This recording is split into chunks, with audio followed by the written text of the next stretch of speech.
Сега, трябва да ходим някъде да ядем. Или просто да си вземем храна. Тоест, искам да кажа. Дойдохме до мола за малко. Не за пазаруване, за други ангажименти, ако така мога да се изразя.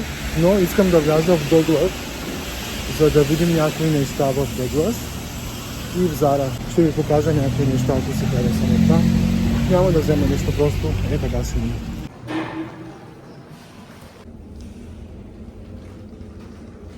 Да ви покажа аутфита си.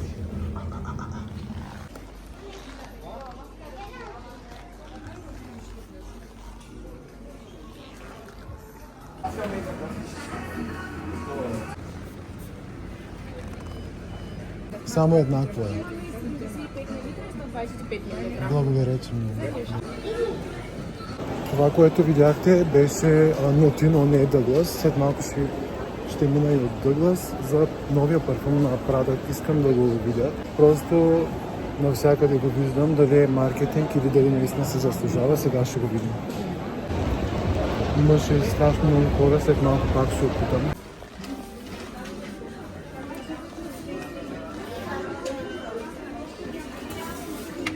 Сега го точно на такова място, че много трудно го изкарах от там, където бях. Сега се опитвам да изляза и от мола. Не знам дали ще успея. Днеска е събота. Цяла Варна е в Гранд Мол.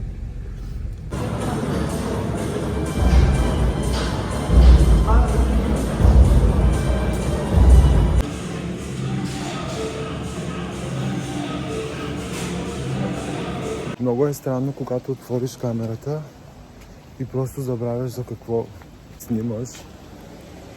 Но от много време насам аз се отлагам. Завийте надясно. После. Но както и да е, вече мисля, че е време.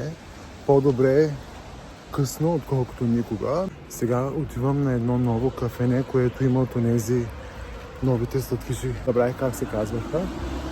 Опитвам се да намеря кафенето.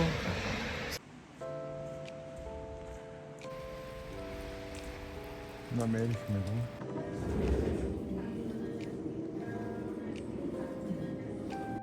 Зима. След малко ще ви покажа и ще минем още от едно кафе.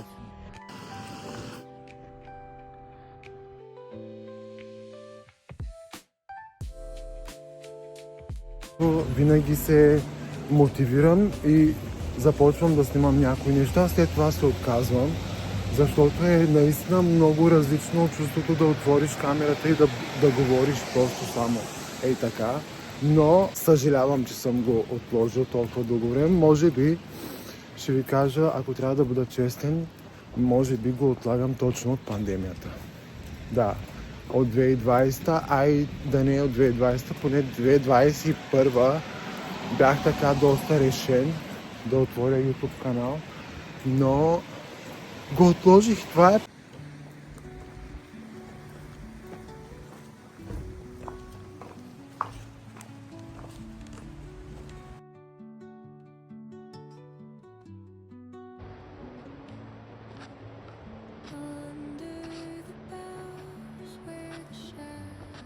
Следващото кафене се казва Лаве. Това е популярно кафене напоследък. Ето тук ще вземем лотос кейк. Лотос чизкейка.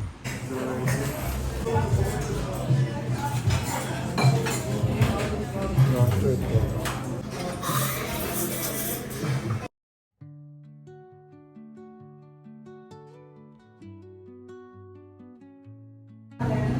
Сега открих това място, което е ново. Ето. Това не е ново, но ние От кога ги имате тия сладкиши? Боровинката? Да. Добре, дайте ми нея. Боровинката е. Още една сладканица, която прави двойно по-големи такива сладкиши на същата цена. Значи сега ще ги опитам като вкус. Аз продължавам между другото да вървя. Вървя и зад мен има един човек, който не се кара, но дава съвет на малкото си момченце, което му казва: цел е когато ти е трудно. а не когато е лесно. И точно така е, наистина. Каквато и цел да имаш, трябва да го превърнеш в още 10 пъти по-трудно, по-труден начин, за да го постигнеш. То тогава е цел. Не да видя колко крачки съм направил. 8630 крачки. Сега, ето, това са сладкишите, които искам да ви ги покажа. Това е от магазина, който случайно го открихме. Боровинката била едно от най-вайрал вкусовете. А тази, която отидохме да търсим, между другото в този новия, който открихме, на това беше двойно по-голям размера.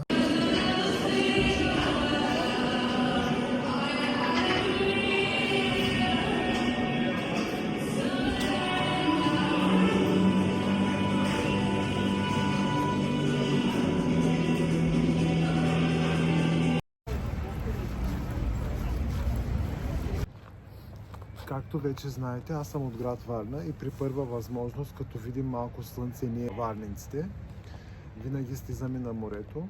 Тук ще видите сега хора, които си седят, хора, които се разхождат на пясъка, макар че днес е малко по-студен от обичайното. Някои си правят снимки, някои просто си седят. Макар че днеска наистина е студен ден във Варна, усеща се по-студен отколкото 7 градуса.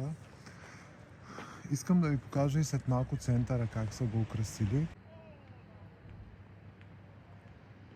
Тук някакви хора спортуват. Ето виждате колко е спокойно морето днеска.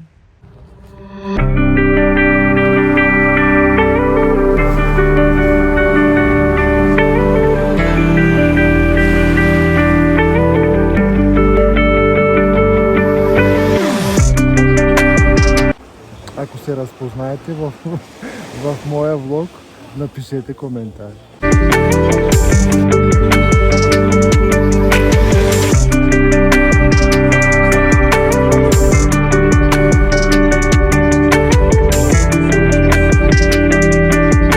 Тази година на доста места са открили такива малки коледни пазарчета. Едно от тях е пред Starbucks, първия Starbucks във Варна, който го знае, ще разбере къде е точно, понеже не знам улицата как се казва.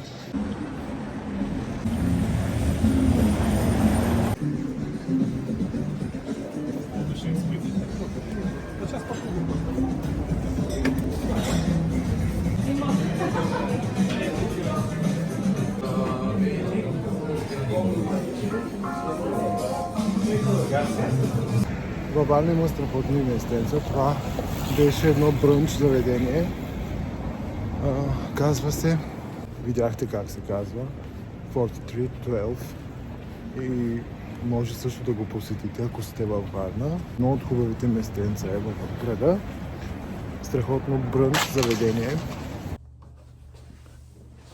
Преди да приключа с този влог, искам първо да ви благодаря, ако сте останали да гледате видеото до тук. Много бих се радвал, ако подкрепяте моят канал и се абонирате. Това е едно ново начинание за мен. Много е трудно да се говори пред камера. Точно заради тази причина аз отлагах доста дълго време да вляза в YouTube и точно поради тази причина. Но мисля, че както един мускул, както един друг навик, както едно друго занимание, докато се тренира, докато се работи върху това нещо, то се подобрява. Вярвам, че същото ще стане и с YouTube канала. Мисля, че има какво да си дадем, да се подкрепяме, да споделяме неща, да споделяме моменти. Целта ми е просто да останат тези моменти като спомен, като част от моето ежедневие, част от моят живот, за моето семейство, за моите приятели. И така общо взето. Нашият свят в днешно време има нужда от позитивно мислещи хора, има нужда от вяра. Надявам се да успея да докосна някого, да предавам някаква стойност на някой. И разбира се, добра информация и добри съвети. Но за да продължа с това нещо, аз имам нужда от твоята подкрепа. Затова ще те помоля да следваш моят канал и ти благодаря отново, че беше до тук с мен в това видео. качвам това видео преди да съм се отказал отново. До следващото видео.